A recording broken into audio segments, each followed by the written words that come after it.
Chapter 1: Choice and Constraints in Aging, Theoretical Approaches and Sociological Contributions.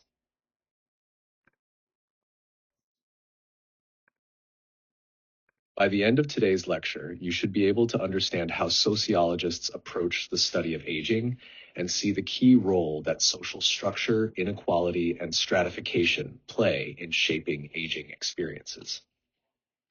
We'll also get familiar with the major sociological theories related to aging, and you'll start thinking critically about how time, context, and social change influence the process of aging across the life course.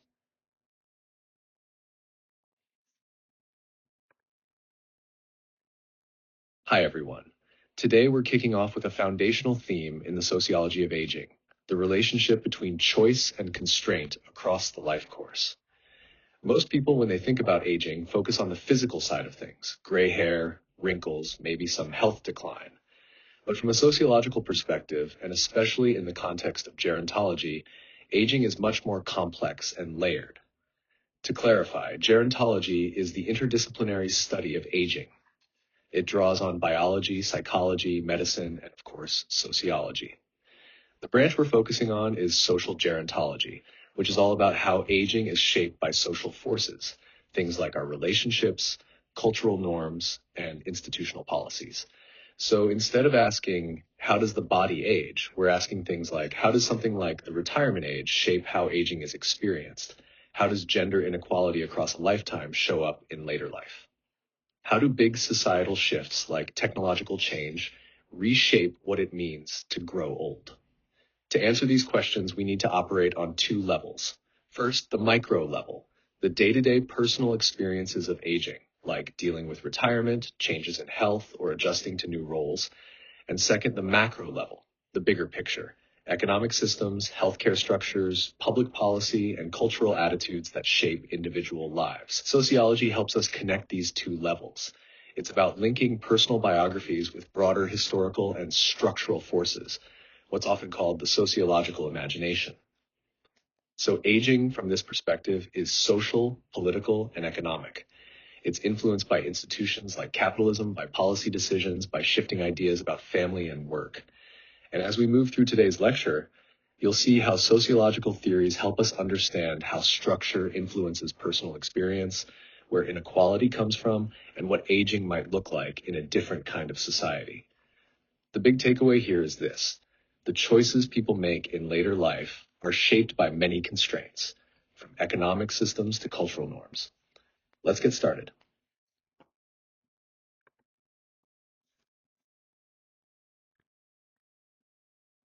Now that we've laid the groundwork, let's go deeper into what it means to take a sociological perspective on aging.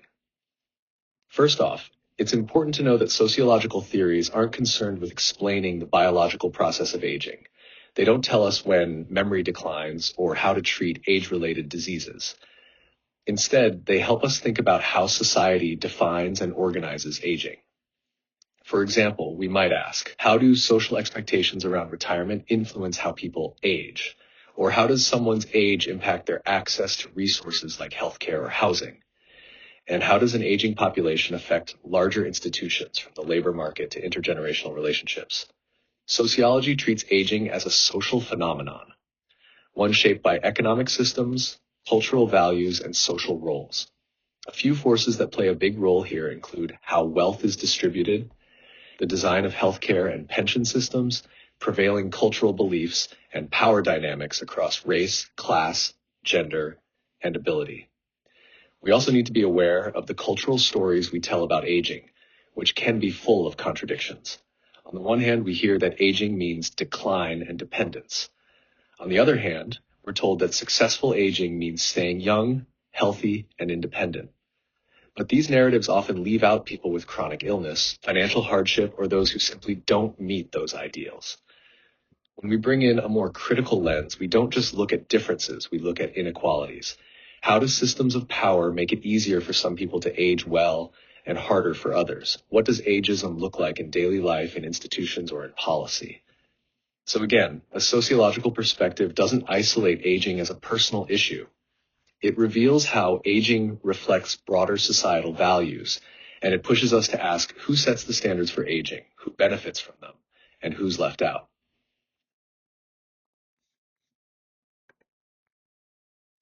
Now let's move into the main sociological frameworks, or lenses, that help us analyze society, including aging. A theory in basic terms helps us explain how and why different social facts are connected. Theoretical approaches are like maps.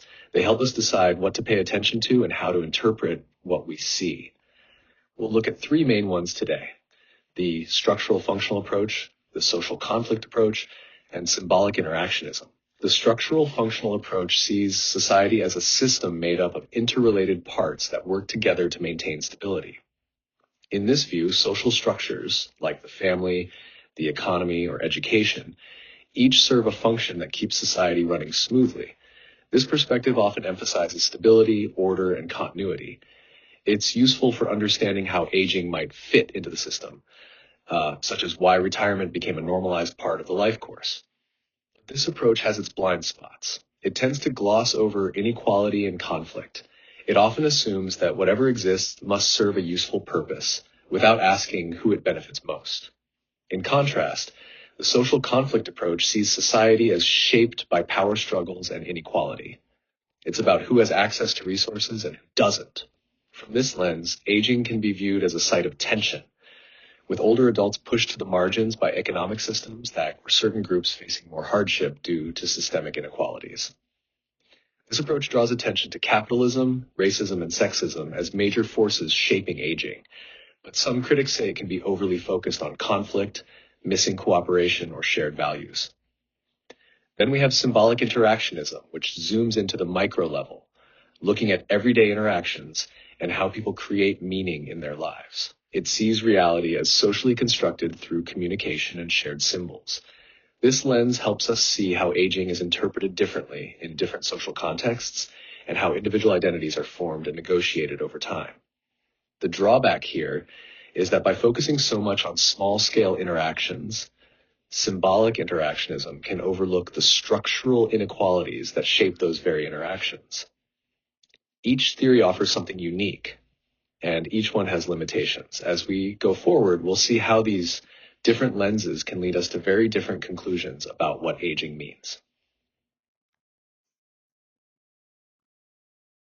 To understand how aging is experienced today, we need to look at one of the biggest social shifts in history: industrialization. Industrialization marked the transition from agricultural societies to one centered on manufacturing and technology. It didn't just change how people worked, it transformed families, cities, education, and class structures. Sociology itself emerged in response to these massive changes. So how did industrialization affect aging? In pre-industrial societies, older adults often held authority within extended families. They owned land, held knowledge, and played central decision-making roles. But industrialization weakened these roles. Young people moved to cities, and family structures shifted. Physical labor markets favored youth, not age. Cultural values began to prioritize innovation, speed, and newness, all associated with being young. As a result, older adults often found themselves isolated or pushed out of economic life. Aging started to be framed not as wisdom or leadership, but as decline and dependence. These shifts still shape how we think about aging today. They set the stage for early theories like disengagement theory, exchange theory, and modernization theory, which we'll dive into next. With that historical context in mind, let's turn to one of the earliest sociological theories of aging, disengagement theory. This theory was developed in the early 1960s and argued that aging involves a gradual, mutually agreed upon withdrawal from social roles. As people grow older, they're expected to step back from work, from parenting, from leadership, and society in turn makes space for younger generations to step in. At the time, this made a certain kind of sense. Retirement was becoming more common, pension systems were expanding, and many older adults were indeed stepping out of formal roles. Disengagement, in this view, was seen as functional. It helped individuals prepare for death and helped society remain stable by moving people smoothly through age-related transitions. But the theory hasn't aged all that well. For one thing, not everyone wants to disengage. Many older adults want and need to stay active, whether through work, volunteering, caregiving, or community leadership. And even those who do disengage from paid work might remain socially or politically active in other ways. More importantly, disengagement isn't always voluntary. It's often shaped by structural forces, like mandatory retirement rules, limited job opportunities, or health disparities. These forces push people out rather than people choosing to step back. The theory also ignores how age and aging are experienced differently depending on gender, race, or class. For example, older women often face unique economic challenges, and racialized seniors may deal with additional barriers to staying socially engaged. So why study disengagement theory today? Because it reflects a particular historical moment and a certain way of thinking about aging. And by examining it critically, we can see how some ideas about aging become normalized, even when they don't reflect the lives or desires of real people. Now let's shift gears to exchange theory. This theory takes a more interpersonal approach, focusing on how relationships work and how they sometimes change in later life. At its core, exchange theory sees human interaction as a kind of ongoing negotiation.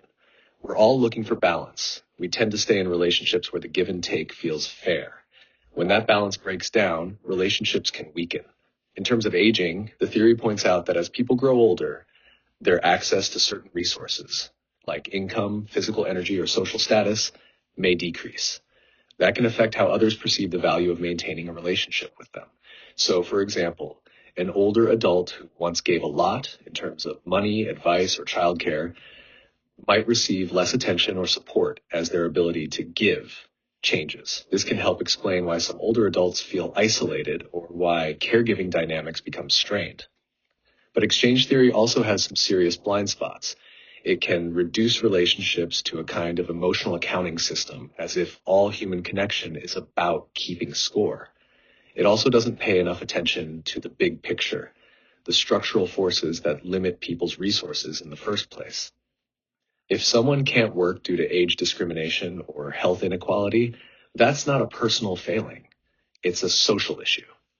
So while exchange theory offers some useful insights into relationship dynamics, it doesn't fully capture the complexity of aging, especially when it comes to inequality and exclusion. Now let's zoom back out and talk about a macro level theory, modernization theory. This one looks at how large-scale social change, particularly industrialization and technological development, affects the status of older adults. In pre-industrial societies, elders often held respected roles. Their life experience, knowledge, and authority gave them power and value in their communities. But as societies modernized, several things changed. Technology started to replace experience.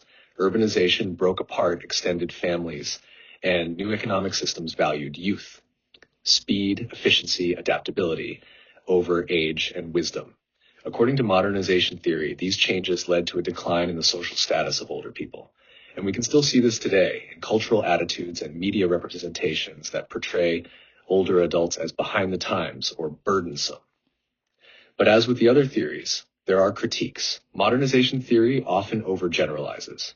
It assumes that modernization always leads to status loss for elders, but that's not true in every society or culture.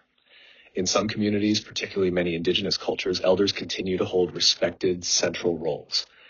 The theory also tends to ignore how older adults adapt, learning new technologies, staying politically active, or engaging in lifelong learning. And like others, it misses the impact of structural inequality. Not all older adults experience modernization in the same way. Access to resources matters. So modernization theory gives us a useful framework for understanding big historical shifts, but we need to apply it critically and carefully.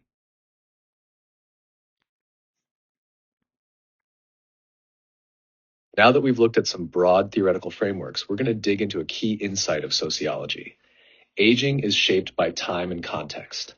When and where you're born and what you live through really matters. We'll look at four concepts here: generation, cohort, age stratification, and the life course perspective. Let's start with generation. Sociologically, a generation isn't just people born at the same time. It's people shaped by the same big historical events during their formative years. Think about baby boomers in the post-war era, millennials, and the digital revolution. These shared experiences help shape values, expectations, and life paths. Closely related is the idea of a cohort. A cohort is a group of people who go through key life transitions, like entering the workforce or retiring, at around the same time. So while generation is about shared historical experiences, cohort is about timing.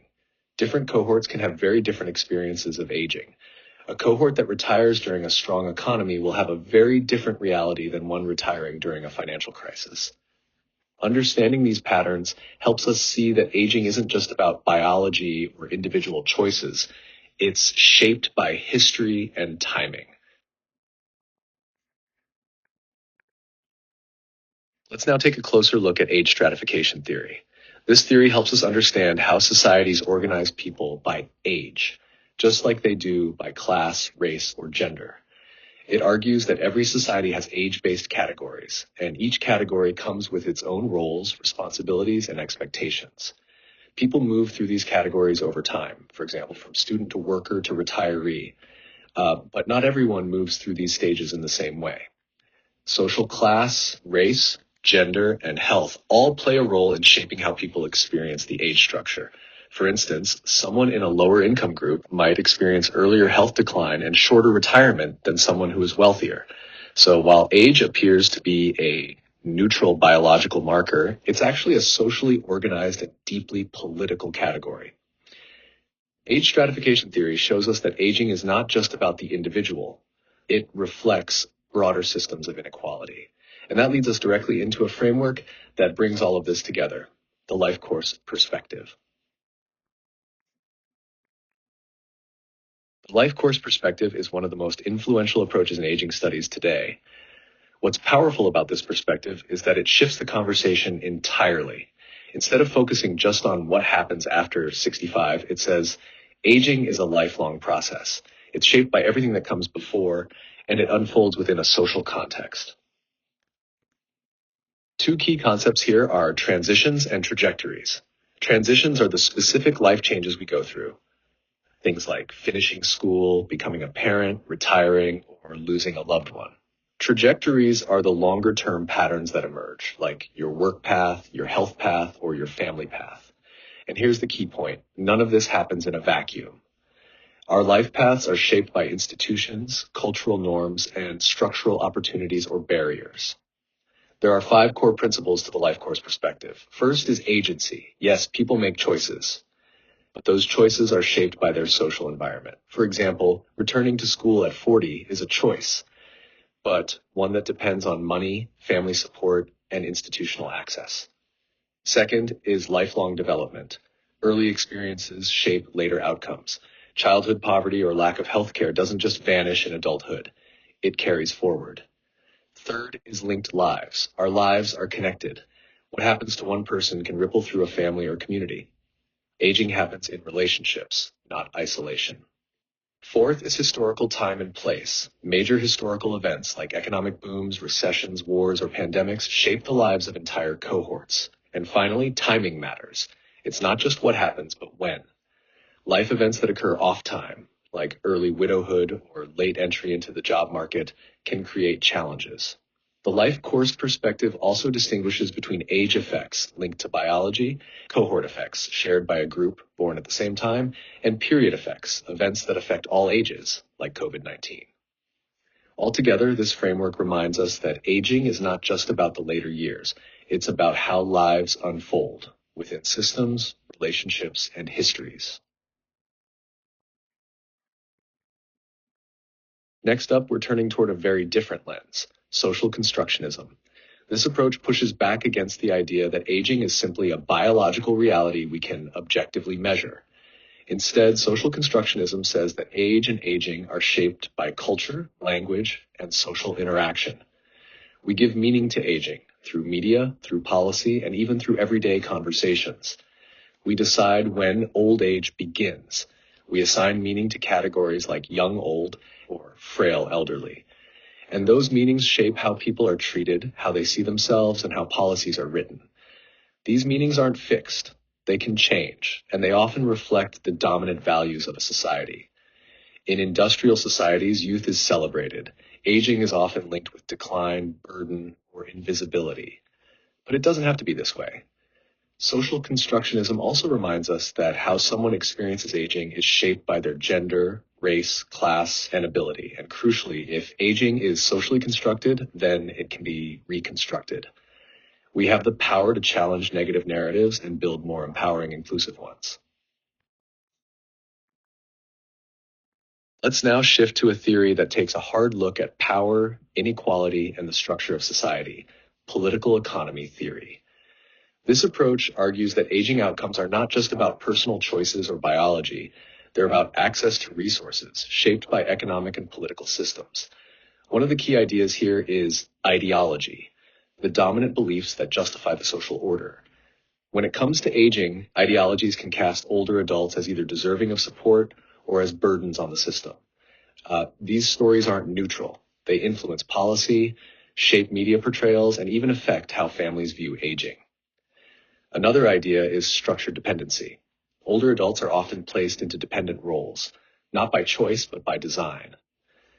Mandatory retirement, lack of retraining programs, or rigid pension rules can force people into dependency, even when they still want to contribute. This connects to the aging enterprise, a whole system of industries and organizations that manage aging populations, often for profit. While some of this work is helpful, it can also reinforce stereotypes and reduce older people to clients or problems. All of this has intensified under neoliberalism, an ideology that emphasizes free markets and personal responsibility. Under neoliberal policies, the responsibility for aging well gets shifted from society to the individual through private savings, private insurance, and personal health management. But not everyone has the same opportunities. Seniors who've worked precarious jobs, who face systemic discrimination, or who never had the chance to build wealth are left especially vulnerable.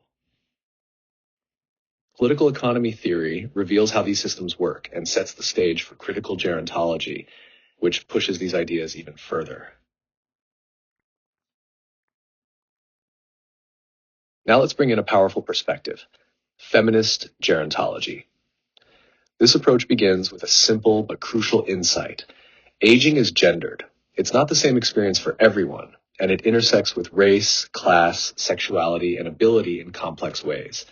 Feminist gerontology builds on the ideas of critical gerontology and political economy, but puts special focus on how gender structures life experiences, including aging. Early theories of aging often assumed a male life course: uninterrupted work, retirement at 65, steady pension, but many women's lives don't follow that path. Women often do part-time work, take time off for caregiving, or work in sectors with low pay and few benefits. These patterns carry into old age, where women are more likely to face poverty, have smaller pensions, and live alone. A key concept here is the gendered division of labor, the fact that women have always done a disproportionate share of unpaid work. That labor has huge value to society, but it's rarely counted, measured, or rewarded. The result is that many older women are doubly disadvantaged by capitalism, which undervalues unpaid labor, and by patriarchy, which limits women's access to resources and recognition. Feminist gerontology doesn't just critique, it also offers solutions. Things like caregiving credits in pension systems, universal elder care, or better protections against elder poverty. It also insists on justice, dignity, and empowerment as core goals. Inequalities don't disappear with age, they often deepen. And feminist approaches help us see those patterns and imagine alternatives. Finally, let's turn to some newer approaches, late modern and postmodern perspectives. These theories reflect the world we live in today, a world that's fast changing, uncertain, and often fragmented. They move away from fixed structures and focus on flexibility, identity, and individual narratives. Postmodernism says that there is no single, unified experience of aging. In our current world, aging identities are diverse, fluid, and shaped by personal choice, at least for those who have the resources to choose. Old life courses, school, work, retirement, are being replaced by more varied paths. Someone might retire early or never retire. Someone might start a new career at 60. There's no single script. There's also a rise in new images of aging: the fit senior, the active grandparent, the forever young retiree. These can be empowering, but they're also deeply tied to consumer culture. To age well, you often need money, time, and health. Not everyone has that. Late modern theory, meanwhile, talks about risk and reflexivity.